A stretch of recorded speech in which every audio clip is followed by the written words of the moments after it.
여러분 오늘 여러분들과 함께 나눌 말씀은 창세기 1장 1절의 말씀입니다. 네, 한 구절밖에 되지 않아요. 그래서 괜찮으시다면 너무 이렇게 몸이 불편하신 분들은 안 일어나셔도 되는데 우리 잠깐만 일어나셔서 이 한 구절을 좀 우리 큰 소리로 함께 읽었으면 좋겠습니다. 여러분 괜찮으시다면 준비되셨으면 우리 함께 영어든 한국어든 원하시는 언어로 함께 읽도록 하겠습니다. 시작. 하나님께서 태초에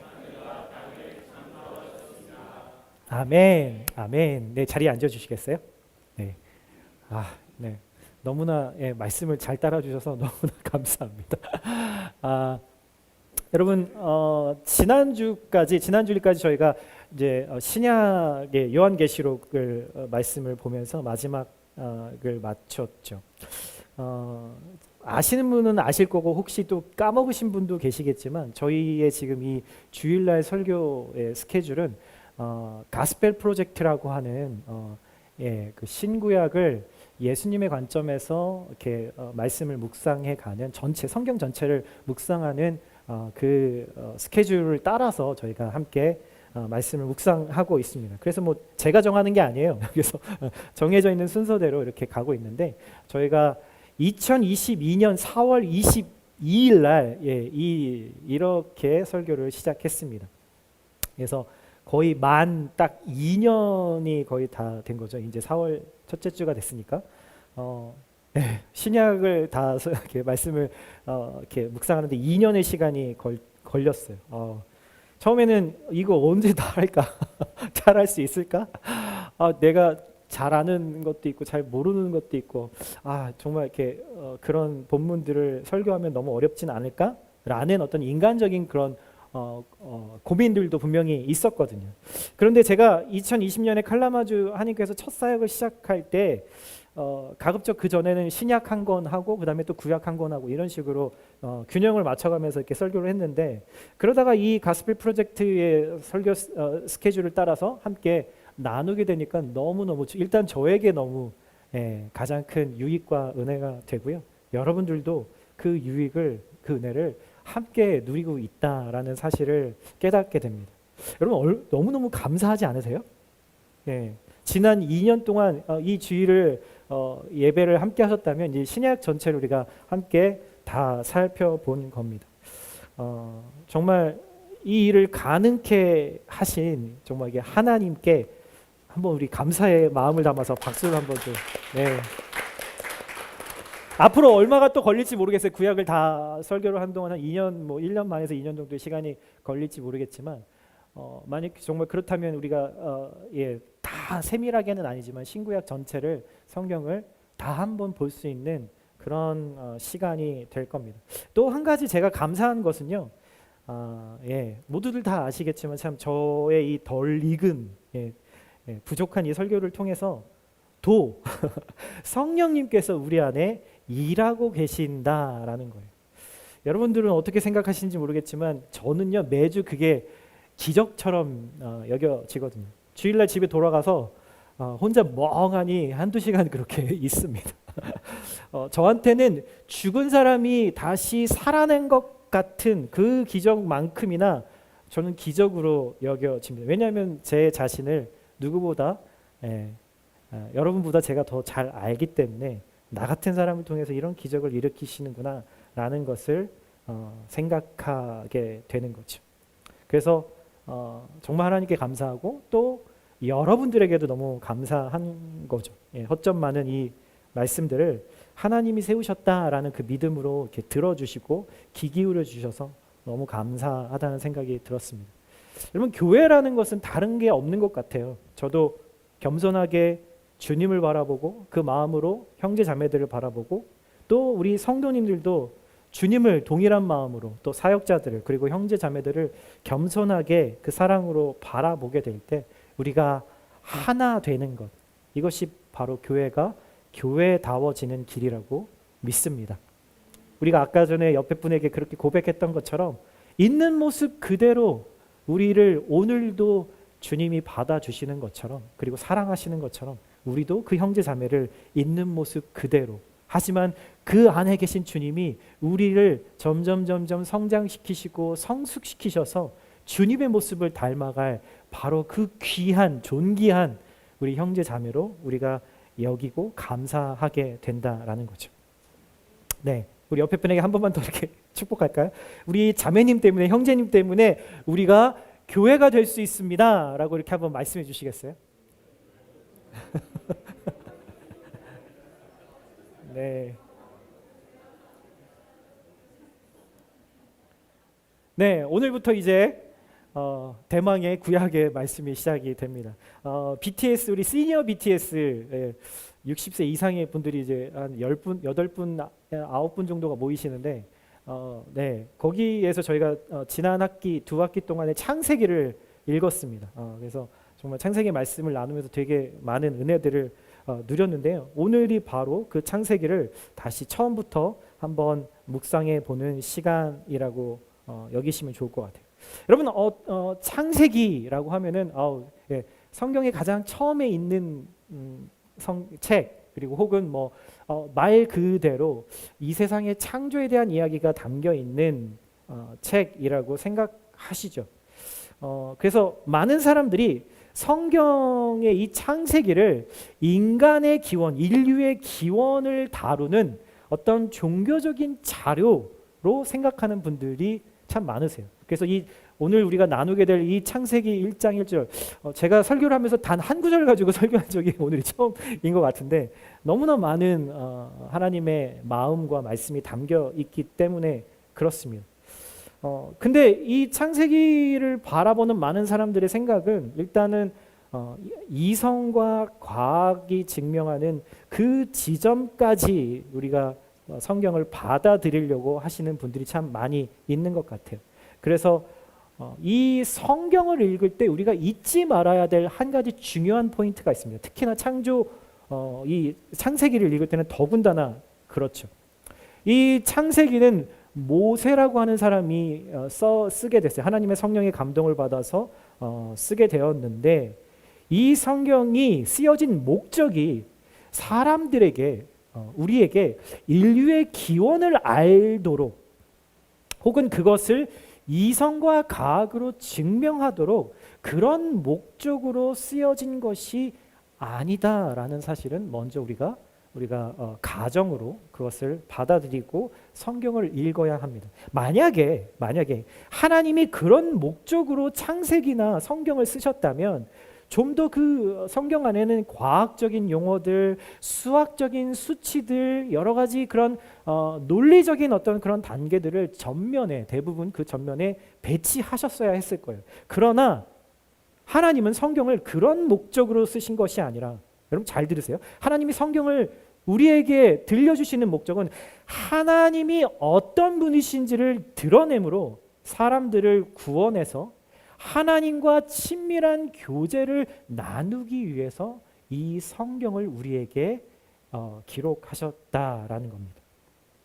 여러분 다 이해가 지금 다 되지 않으시더라도 이것을 기억하고 오늘 말씀을 함께 묵상해 보려고 합니다. 오늘 설교가 여러분들의 모든 질문과 궁금증에 다 답을 줄지는 모르겠어요. 나중에 기회가 된다면 이 창조에 대한 이야기들을 우리 청년들 BTS 하다 보면 많은 질문들이 나오는데 그 부분에서도 또 우리 함께 질문하고 함께 답을 찾아보는 그런 시간들도 또 갖겠지만 어찌됐든 오늘은 가장 중요하고 기본적인 그리고 하나님의 창조 그리고 이 창조에 과연 예수님은 어디에 계실까? 예수님은 어떤 말씀을 하고 계실까? 라는 것까지 함께 말씀을 나눠보려고 합니다. 여러분 오늘 우리가 읽었던 말씀 1장 1절의 말씀 하나님께서 태초에 하늘과 땅을 창조하셨습니다. 여러분 이 말씀을 많이들 읽어보셨을 텐데 저희 아이들이 가장 처음으로 그리고 가장 잘 바이블 벌스를 메모라이즈 하는 거는 바로 이 말씀인 것 같아요. 아주 어린 꼬맹이 때부터 이 말씀을 줄줄줄 읽었던 것 같아요. 너무나 심플하다고 느껴지지 않으세요? 너무나 또 강력한 말씀이기도 하죠. 하나님이 세상을 창조하셨다. 하나님이 창조주이시다라고 지금 이야기를 하고 있는 거예요. 자, 여러분 하나님이 창조주다라는 말은 반대로 나의 관점으로 보면 어떤 게 이해가 되죠? 나는 하나님이 창조하신 피조물이다. 나는 창조주가 아니라 나는 피조물이다라는 말이 되는 거죠. 그렇다면 여기서 여기서 질문이 나와야 합니다. 예. 생각을 많이 해보신 분이라면, 인생에 대해서 고민을 해보신 분이라면 이 말씀에 바로 나오는 질문은, 그럼 나는 어디로부터 왔는가라는 질문을 할 수밖에 없는 거죠. 그리고 이 질문에 대한 답을 얻게 되면 그 다음은 이 질문으로 넘어갑니다. 그럼 나는 어떻게 살아야 하는가? 그리고 이 질문에 답을 하면 내 인생의 목적은 과연 무엇인가? 그리고 나서 나는 과연 어디를 향해서, 끝이 어디인데 그 어디를 향해서 지금 가고 있는가? 라는 질문을 우리 인생에서 해보게 되는 거죠. 반드시 하게 되어 있습니다. 저는 20대 초반에 군대를 갔다 와서 그때 이 생각을 처음으로, 이 고민을 해보게 됐던 것 같아요. 여러분, 제가 말씀드린 이 근원적인 질문, 창세기 1장 1절의 말씀을 통해서 우리의 마음속에 들어오는 수많은 질문들 가운데 이 기본적인 질문은 몇 가지 더 확장된 질문을 만들어요. 뭐냐면 다 만들어 왔는데, 그렇죠? 제가 안 보여드렸어요. 기원, 윤리, 의미, 운명, 뭐 이렇게 되어지죠. 이 질문은 좀 이렇게 또 확장이 됩니다. 절대 진리가, 그렇다면 절대 진리가 존재합니까? 두 번째, 이성과 종교가 양립될 수 있습니까? 하나님은 존재합니까? 하나님을 우리가 알 수 있습니까? 그리고 예수님은 하나님입니까? 하나님은 나를 돌보시는 분이십니까? 라는 또 중요한 질문을 낳을 수밖에 없는 거예요. 여러분, 이 중에서 한 가지만, 오늘 시간이 많지 않으니까 우리가 이걸 다 설명하다 보면은 40분의 시간이 너무 짧기 때문에, 하나님이 존재합니까? 라는 질문만 인간들이 만들어낸 논리라고 하는, 논리학이라고 하는 그것에 따라서 한번 이야기를 한번 해보도록 하죠. 무언가 존재합니다 라는 가설이 먼저 나오죠. 정반합이라고 하는 말을 여러분 들어보셨을 거예요. 그렇죠? 논리를 추론하는 하나의 방법이죠. 두 번째는, 당신은 아무것도 없는 무에서 뭔가를 얻을 수 없습니다 라는 거예요. 그리고 나서 그러므로 필연적으로 영원하신 분이, 영원하신 존재가 반드시 있습니다 라는 거죠. 예를 들어 볼게요. 저희 집에 강아지가 있습니다. 저희 집에 오셔서 보신 분도 있겠지만 이름이 체리예요. 그냥 먹는 체리는 아니고요. 불어로 쉐리라고 원래 부르는데 그냥 저희는 체리 그냥 이렇게 부릅니다. 어찌됐든 그 친구를 처음에 집에 데리고 왔을 때 아주 조그만한 강아지였는데, 저희가 아무도 강아지에 대한 정보가 없었어요. 근데 막 너무 예뻐서 이렇게 막 품에 안고 막 서로 막 자기가 안겠다고 막 그러고 있다가 어느 날 갑자기 한 번도 맡아보지 않은 이상한 냄새가 나는 거예요. 그래서 이렇게 막 주방을 바라보면서 뭐 엄마가 뭘 만들고 있나, 아니면 창문이 열려 있나, 다른 데서 이상한 냄새가 들어왔나? 라고 막 이렇게 추측을 하고 있는데, 저희 아이 중에 한 명이 이거 방구 냄새 아니야? 라는 이야기를 한 거예요. 저는 그때까지 몰랐어요. 강아지는 방구를 낄 때 인간처럼 소리를 내지 않는다라는 걸 몰랐어요. 구조상 그렇다고 하더라고요. 저희도 그때 이제 알았는데, 그러면서 그 당시에 우리 세 명이서, 제 딸 둘과 제가 세 명이서 그렇게 계속 논쟁을 했습니다. 이건 체리 방구 냄새야. 아니야. 다른 외부에서 오는 어떤 냄새일 거야. 왜? 아무도 눈에 보이지 않고 처음 맡아본 냄새니까. 지금은 너무 익숙해져서 막 체리 방구 끼면은 절로 밀어버리면 왜 그래? 하고 밀어버리는데, 여러분, 처음에 이 가설, 무언가가 존재합니다. 우리가 눈에 보이지 않는 것일지라도 여러분, 여러분의 존재를 우리가 부정할 수는 없어요. 왜? 그 이유는, 여러분을 부정하려면 여러분이 이미 존재해야 여러분들이 있다 없다를 부정할 수 있기 때문이죠. 존재하면서 나는 존재하지 않아요 라고 말하는 것은 모순이니까요. 따라서 지금 첫 번째 이 가설, 여러분이 지금 존재하고 있다, 무언가가 존재한다 라는 것은 참이죠. 그리고 그 다음 가설, 두 번째, 아무것도 없는 상태에서 무언가가 생겨날 수는 없다.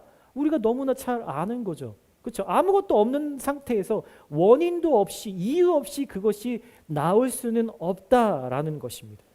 만약에 우리가 아무것도 없다라는 그 정의를 다른 것으로 바꾸지 않는 한 이것은 참일 수밖에 없습니다.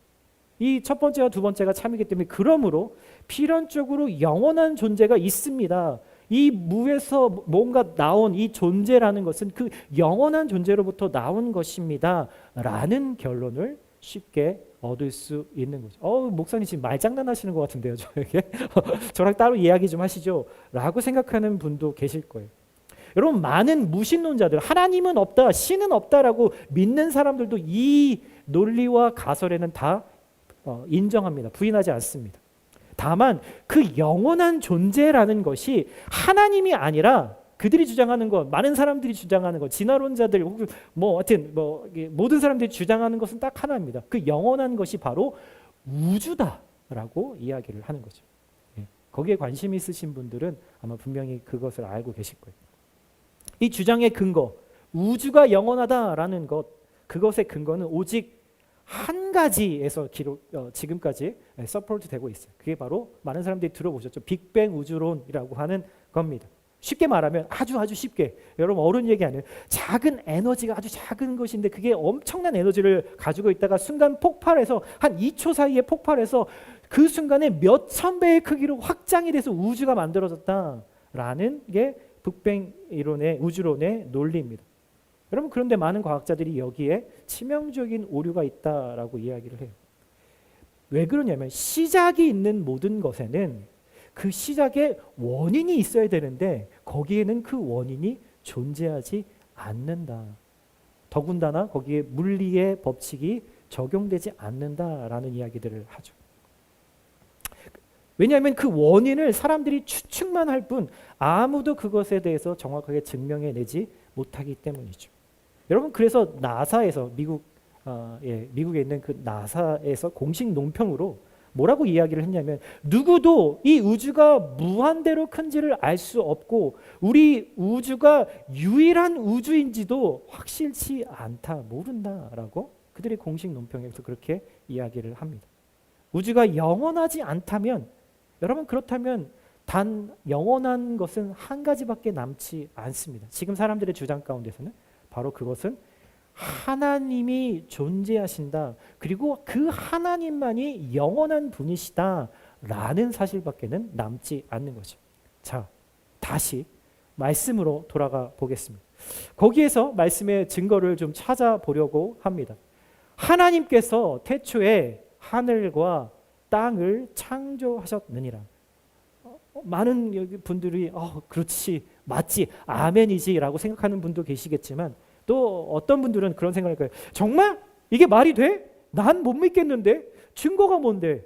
아무 증거가 없잖아. 이걸 믿는 건 아주 종교적인 사람들이나 하는 거지. 나 같은 이성적인 사람을 설득하려면 목사님 뭔가 좀 더 확실한 증거를 내놓아 보세요 라고 마음속으로 생각하는 분들이 계실 겁니다. 그래서 제가 이번 일주일 정말 피 터지게 말씀을 고민하면서 준비했어요. 어제 2시 반에 잤어요. 여러분, 그런데요, 여러분, 그런 생각은 조금 뒤에 한번 해보기로 하고, 하나님은 지금 내 생각, 내 감정, 내 느낌을 고려하면서 지금 이 말씀을 하고 계신 게 아니라는 사실을 여러분 좀 이해하셨으면 좋겠어요. 여러분, 이 말이 원래 처음에 기록됐을 때는 한국말, 영어로 기록된 게 아니었겠죠, 당연히. 모세가 썼기 때문에 히브리어라고 하는 그 당시의 언어를 사용했습니다. 여러분, 한국어와 다르게 히브리어라고 하는 언어는요, 한국어는 왜 뜨겁다도 막 되게 다양하게 표현하잖아요. 뜨겁다, 뜨뜻미지근하다, 하여튼 다양한 표현들을 쓰는데, 히브리어라고 하는 언어는 그렇게 그런 다양한 표현을 쓰지 않습니다. 아주 팩트와 사실을 주로 말하는 언어로 알려져 있죠. 그래서 군더더기가 없습니다. 직설적입니다. 팩트만을 얘기합니다. 심플합니다. 그래서 지금 1절에 아주 명료하게 4개의 단어로 성경의 첫 시작을 이렇게 시작하고 있는 거예요. 하나님께서 태초에 하늘과 땅을 창조하셨습니다. 여러분, 이 말씀을 읽은 사람은 이것에 대해서 동의를 하든 반감을 갖든, 여러분, 그것을 고려해서 지금 하나님이 이 창세기 1장 1절의 말씀을 하신 것이 아니라는 사실이에요. 하나님이 진리를 그저 진리라고 선포하고 계신다라는 거예요. 여러분, 그렇다면 하나님은 창세기 이 첫 번째 구절 이 말씀을 통해서 과연 우리에게 무엇을 말씀하시려고 할까요? 오늘 설교의 내용이 바로 이것입니다. 자, 가장 중요한 것부터 한번 보죠. 여기에 네 가지 단어가 등장한다라고 말씀드렸어요. 하나님 태초 하늘과 땅 창조하셨습니다. 중요한 대목이기도 하고 비교를 위해서 제가 저만 아는 히브리어를 여러분들에게 보이면서 자랑하려고 하는 게 아니에요. 저는 이런 거 별로 조금 좋아하긴 하는데 그렇다고 막 이렇게 하지는 않습니다. 저도 막 이렇게 전문가라고 할 정도의 사람은 아니니까요. 여러분들도 얼마든지 웹사이트에서 바이블 허브 같은 닷컴 그런 사이트를 가면요. 너무나 쉽게 성경 원어를 다 이렇게 보실 수 있어요. 이해하실 수 있어요.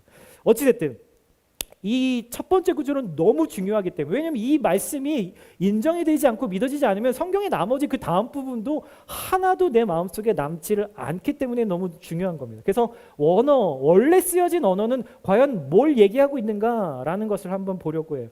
뭐 그냥 제가 대충 설명을 드리면 어렵지 않아요. 히브리어는 오른쪽에서 왼쪽으로 읽습니다. 이렇게 해서 이렇게 읽는 게 아니라 이쪽에서 이쪽으로 읽어요. 그리고 뭐 우리처럼 순서가 어순이 우리와 동일하지 않습니다. 어찌됐든 처음에 읽어보면 파레시트라고 읽죠. 저기 밑에 발음 기호도 나와요. 그게 태초에라고로 번역된 단어입니다. 그리고 바라, 그다음에 창조하다라는 말이고 태초에 창조하다, 그다음에 엘로힘, 여러분 많이 들어보신 단어죠. 하나님이라고 하는 전능하신 하나님이라고 할 때 엘로힘이라는 단어 쓰죠. 태초에 창조하다 하나님이 그다음에 하사마임이라고 하는데 이것이 하늘이라는 뜻이고요. 그다음에 임하레라고 하는 것이 땅이라고 하는 뜻입니다. 하늘과 땅을 이라고 이렇게 번역이 됩니다. 태초에 창조하다 하나님이 하늘과 땅을 이렇게 해석이 되는 거죠. 여러분 어렵지 않습니다. 여기까지만 아시면 돼요. 잊어버리세요. 여러분 근데 한 가지 제가 왜 이 말씀을 보자고 했냐면 첫 번째 단어에 우리가 조금 한번 집중을 해보려고 해요.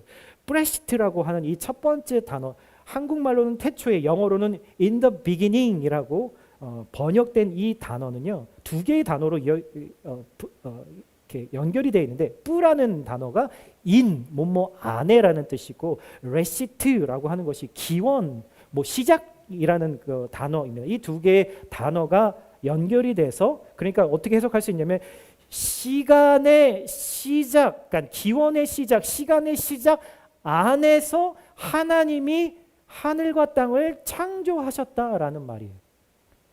여러분 1장 2절부터 나오는 그래서 6일 동안 창조하시고 7일째 안식하셨다라는 말은 사실은 이 모든 상황을 창조의 모든 것을 이 1절에서 전체적으로 요약해주고 있는 거예요. 1절 다음에 2절이 있고 2절 다음에 3절이 있는 게 아니라 1절은 모든 창조에 대한 요약입니다. 여러분 중요한 사실이 하나 여기서 나오죠. 브레시트라는 그 말을 시간의 시작 안에서 창조하셨다라는 말로 해석을 해야 한다면 여러분 분명히 그런 어떤 분은 그런 궁금증을 바로 캐치해 내셨을 거예요. 그러면은 시간의 이 전과 있고 시간의 이 후가 있다라는 말인가? 시간이 창조된 그 시점과 시간이 창조되기 이전의 시점이 있다는 말인가? 라는 궁금증을 가지셔야 되죠.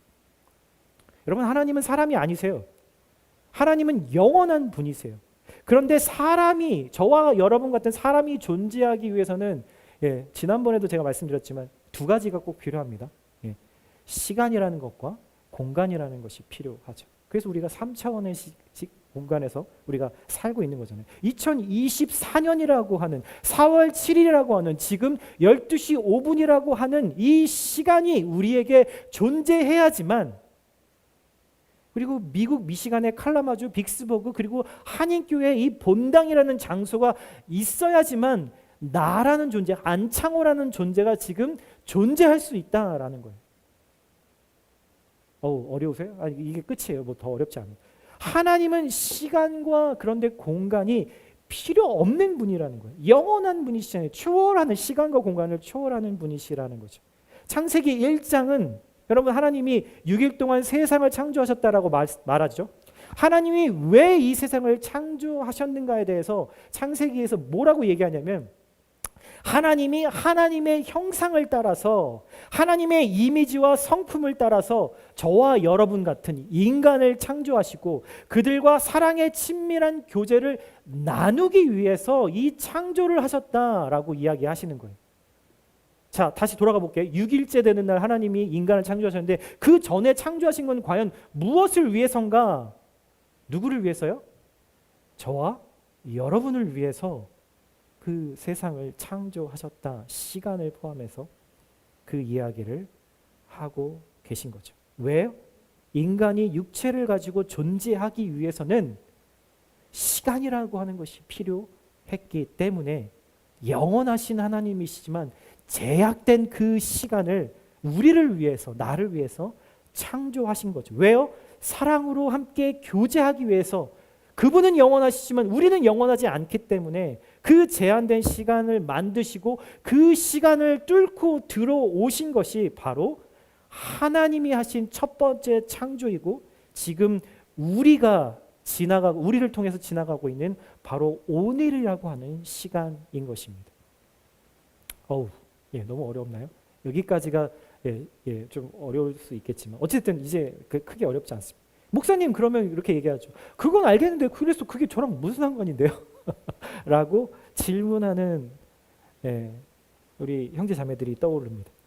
오늘 그 질문에 대한 답을 계속 찾아가는 거죠. 하나님이 이 시간을 창조하셨다라는 말은 하나님은 시간 밖에 계시는 분, 시간을 다스리는 분, 그래서 영원하신 분이라고 말하고 있는 거죠.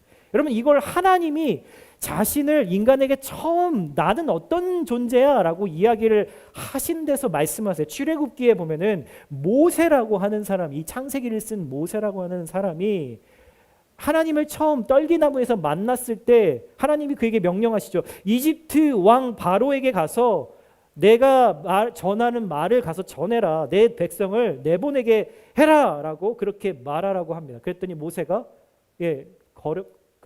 겁에 질려서 그렇게 얘기하죠. 도대체 이집트 왕 가장 강력한 그 당시에 그 왕에게서 누가 나한테 이런 말을 했어? 라고 물어보면 제가 뭐라고 대답하죠?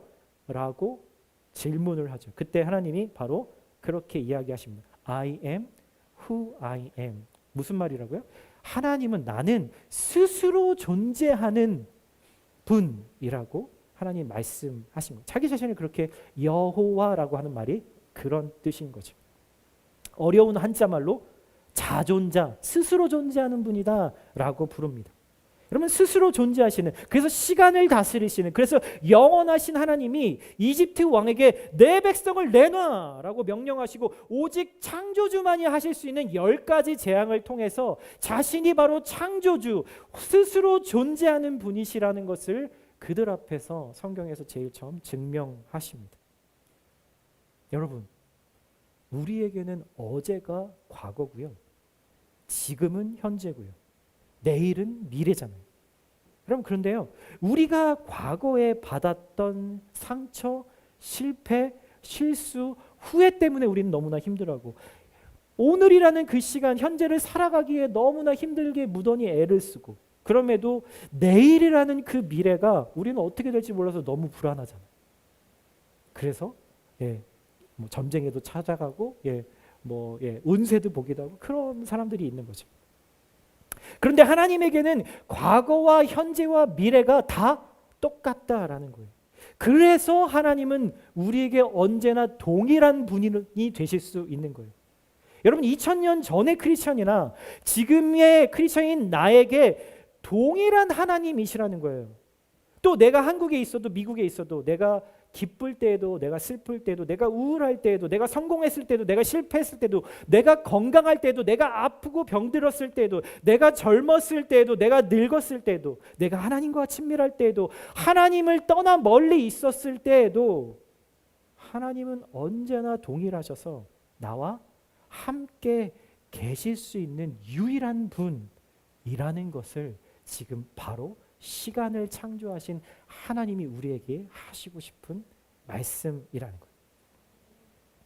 여러분 내가 영원하신 하나님을 찾아갈 수는 없잖아요. 그래서 영원하신 하나님이 시간을 뚫고 우리 안에 오신 것이죠.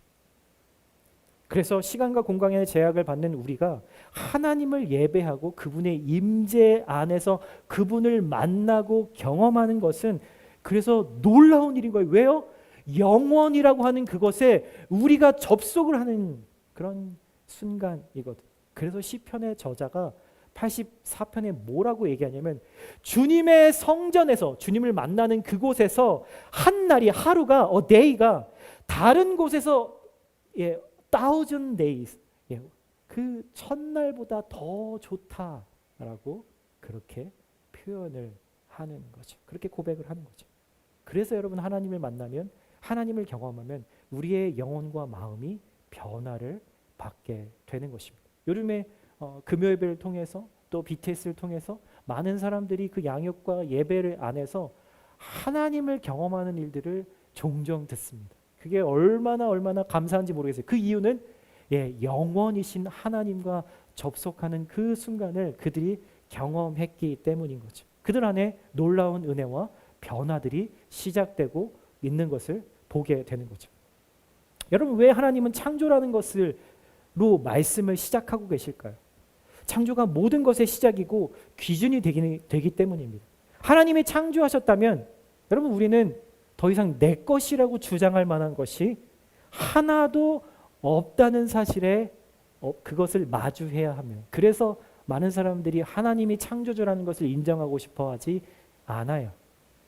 우주가 창조주라고 했을 때 그 우주가 나에게 뭔가를 내놓으라고 너는 이거 가질 수 없다고 너는 주인이 아니라고 말할 수 없기 때문이죠. 여러분 이 말이 너무 불편하세요? 아니요. 오히려 이 말씀을 마음속으로 깊이 생각하고 받아들이게 되면 하나님이 창조하셨다는 그 사실에 내가 하나님 것 혹은 내 것을 신경 쓰는 게 아니라 그렇구나. 그러면 내가 이제 하나님과 나와의 관계가 과연 어떻게 되어야 하는가 그 관계에 눈을 뜨게 되는 거죠. 여러분 이거는 아주 놀랍게도 우리가 지난주까지 묵상했던 요한계시록의 저자인 요한이 쓴 복음서 요한복음에서 아주 더 디테일하게 설명을 해주고 있습니다. 한번 그것을 한번 같이 보면 좋을 것 같아요. 창세기 1장 1절 요한복음 1장 1절의 말씀은 이렇게 됩니다. 함께 읽어볼까요? 시작.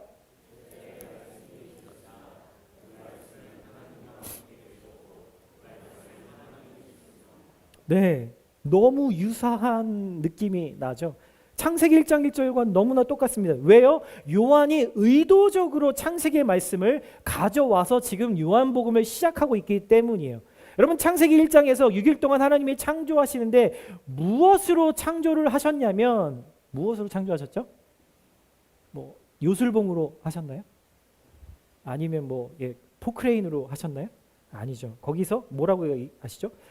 말씀으로 창조하세요. 어떻게 하냐면 무엇이 있으라, 달이 있으라, 빛이 있으라.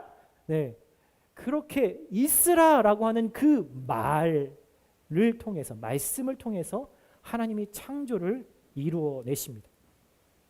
여러분 받아들이기 어려운 말씀일 수 있어요.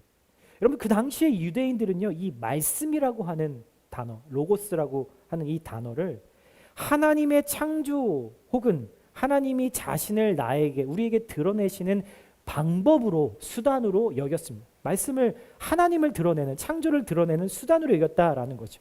요한은 바로 이 말씀이 예수님이다라고 요한복음 1장에 아주 분명하고 강력하게 이야기를 해줘요. 여러분 말씀을 예수님으로 바꿔보면 이렇게 됩니다. 한번 같이 읽어볼까요? 시작. 태초에 예수님이 계셨습니다. 그 예수님이 하나님과 함께 계셨고 그 예수님은 하나님이셨습니다. 아멘. 여러분 여기서 중요한 단어가 또 하나 등장합니다. 계셨고 계셨습니다라고 하는 이 단어는요. 여기서 이렇게 함께라는 말과 같이 씁니다. with라고 하는 말과 함께 같이 쓰이죠. 한국말로도 그렇고 영어로도 with로 번역이 되긴 했는데 원래 성경인 그릭 바이블을 보면 이거는 with라는 전치사가 쓰인 것이 아니라 to 혹은 toward라고 하는 전치사로 쓰였다라는 것을 알 수 있게 돼요. 이게 그게 큰 차이가 있나요라고 생각하실지 모르겠지만 아주 해석의 변화가 있을 수 있습니다. 그러니까 예수님이 시간을 창조하시기 전부터 하나님과 같이 계셨고 예수님도 하나님과 함께 창조의 주역이었다라고 하는 말을 하고 있는데, 네, 창세기 1장 1절의 주어는 하나님이셨지만 요한복음 1장 1절의 주어는 예수님이 되는 거예요. 여러분, 왜 그 이야기를 하냐면 그 말씀은 하나님과 함께 계셨다라고 말하는데 원어에서는 with가 아니라 to라고 말씀 주셨죠. 이것을 어떻게 번역하게 되냐면 그렇게 되면 직역을 예수님이 하나님을 향해 계셨다라는 말이에요. 이게 무슨 말일까요? 예수님이 하나님을 향해 계셨다. 이 말을 많은 학자들이 이런 식으로 이야기합니다. 이 말은 예수님 관계가 하나님과 예수님과 관계가 얼마나 역동적인 관계인지를 보여주는 거예요. 어떤 학자는 이렇게 해석합니다. 그 예수님은 하나님과 얼굴을 맞대고 계셨다라는 것으로 의역을 합니다. 여러분, 여기서 중요한 것은요, 하나님과 예수님의 사이가 얼마나 친한지를 우리에게 보여주고 있다라는 거예요. 하나님은 창조를 지시하시고 예수님은 머리를 조아리고 있다가 그것을 행하시는 수동적이고 딱딱한 그런 관계가 아니라 서로를 너무나 잘 알고 사랑한 나머지 하나님이 원하시는 뜻을 향해서 예수님이 존재하고 계신다라는 말인 거예요. 하나님과 예수님의 관계는요, 항상 서로를 즐거워하고 서로의 기쁨이 되고 서로의 얼굴을 부비면서 아들이 아버지의 품속을 파고들듯이 또 아버지가 아들의 품속을 파고들듯이 그러한 두 사람의 순전한 사랑을 우리에게 보여주고 있다라는 거죠. 그래서 하나님을 우리가 아버지라고 부르는 거고 예수님을 하나님의 아들이라고 우리가 말하는 거예요. 여러분, 이 전치사 하나에 엄청난 의미가 담겨져 있는 거죠. 사랑하는 형제자매 여러분, 하나님이 시간을 창조하시고 그 안에 들어갈 모든 것을 창조하신 이유는 하나예요. 오늘 이 창세기 1장 1절의 말씀은 우리에게 이 이야기를 하고 있는, 이 딱딱한 것 같은 이 네 개의 단어로 구성된 이 진리의 말씀이 우리에게 무엇을 얘기하고 싶은 게냐면 하나님과 예수님이 서로 얼굴을 부비고 서로의 가슴을 파고드는 그 사랑의 관계를 맺는 것처럼 하나님은 나와도 그런 사랑을 맺고 싶으셔서 이 땅을, 이 시간을 우리를 위해서, 나를 위해서 창조하셨다 라는 말씀을 우리에게 하고 싶으신 거예요. 요즘 여러분이 경험하고 있는 하나님은 어떤 분이세요? 하나님과의 여러분들의 관계는 어떠세요? 너무나 크고 너무나 거룩해서 좀처럼 나에게는 관심도 없으시고 느껴지지 않는 그런 분으로 여겨지시나요? 마치 내가 평생 미국의 바이든 대통령을 1대1로 만날 일은 거의 제로에 가까운 확률인 것처럼 하나님을 만나는 일도 그럴 것이다 라고 여기고 계시진 않으세요? 여전히 절대 진리는 존재하지 않아.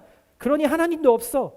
어떤 종교든 다 결국은 하나로 가니까 꼭 하나님이 아니어도 예수님이 아니어도 상관없어. 하나님이 이 세상을 창조했다는 증거는 아직도 더 나에게 필요해 라고 생각하고 계신가요? 여러분, 솔직하게 말하면요, 많은 경우 그런 생각을 하는 나는 그리 논리적이지도 않고 그 논리에 허점이 있어도 그것조차도 잘 이해하지 못할 때가 너무나 많습니다. 여러분, 이 전화기가 켜지고 유튜브가 나오고 영상이 찍히는 이 모든 과정들을 이 안에 회로와 칩과 모든 프로세스를 여러분들이 다 알고 계세요? 그래서 이 셀폰을 쓰세요? 아니죠. 전원을 키면 이렇게 열릴 거라고 우리는 믿어요. 다 모르지만. 여러분, 2년 전에 우리 인류에게 아주 큰 빅뱅과 우주를 믿는 사람들에게 아주 놀라운 한 가지 한 가지 일이 있었습니다. 그건 뭐냐면 지금까지 우주를 사진 찍고 탐구해 올 수 있었던 이유가 바로 허블 망원경이라고 들어보셨을까요? 그 망원경을 통해서 우주를 찍고 과연 우주가 어떻게 형성이 되는지 그것을 연구했던 거였는데 30년 전에 만들어져서 30년 동안 쓰다가 2년 전에 제임스 웹이라고 하는 망원경으로 바꿨습니다. 그 망원경은 지금까지의 모든 인류의 지식과 모든 정보가 들어가서 만들어진 수많은 돈을 들여서 만든 망원경이죠. 그래서 왼쪽에 있는 것은 이전에 허블 망원경이 찍은 하나의 별의 성운이고요. 성운이가 아니라 성운이고요. 오른쪽은 지금 2년 전에 새로 시작된 그 제임스 웹이라고 하는 망원경이 아주 더 디테일하게 더 해상도 좋게 찍어낸 사진입니다. 놀랍죠. 정말 그 사진을 보면서 경이로울 수밖에 없더라고요. 여러분 그런데요. 그래도 이 제임스 웹이라고 하는 망원경을 통해서도요. 인간은 우주의 일부만 볼 수 있고요. 게다가 저기까지는 갈 수조차 없고요. 가기 전에 우린 죽습니다. 사진을 통해서만 추측할 수 있을 뿐이죠. 그런데도 아직까지 하나님의 창조를 대체할 수 있는 유일한 근거로 사람들은 우주라고 주장합니다. 잘 생각해 보세요. 왜 그럴까요? 사람들이. 왜 저런 한계들이 분명히 있음에도 불구하고 저게 사실이라고 믿으려고 하는 믿고 싶은 마음. 왜 그럴까요? 아마 그런 생각이 들었어요. 나는 아마 그 사람들의 마음에는 누군가에게 그런 대우, 그런 정말 온전한 사랑을 받아본 적이 없는 사람들이 아닐까. 정말 측정조차도 할 수 없는 거대한 크기의 우주에서 눈에 보이지도 않는 모래알 하나 사이즈의 지구에 사는 그 중에 한 사람인 나와 함께 교제하고 싶어서, 나를 사랑하고 싶으셔서, 나를 구원하고 싶으셔서 하나님이 이 세상을 창조하셨다는 것이 인간의 마음과 인간의 생각으로는 도저히 받아들일 수가 없는 사이즈의 진리이기 때문이 아닐까라는 생각을 해봅니다.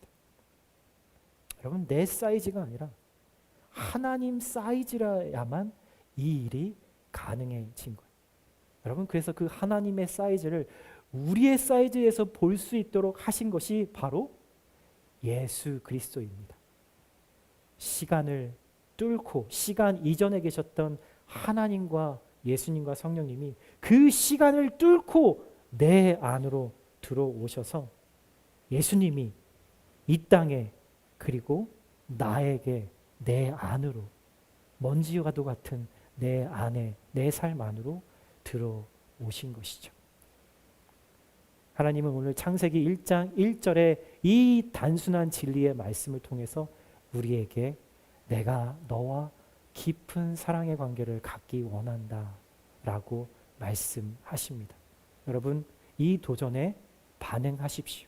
이전의 삶과 똑같이 살려고 고집부리지 마십시오.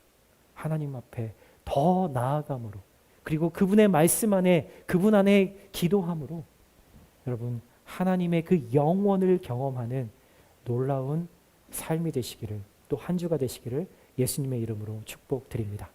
아멘. 아멘.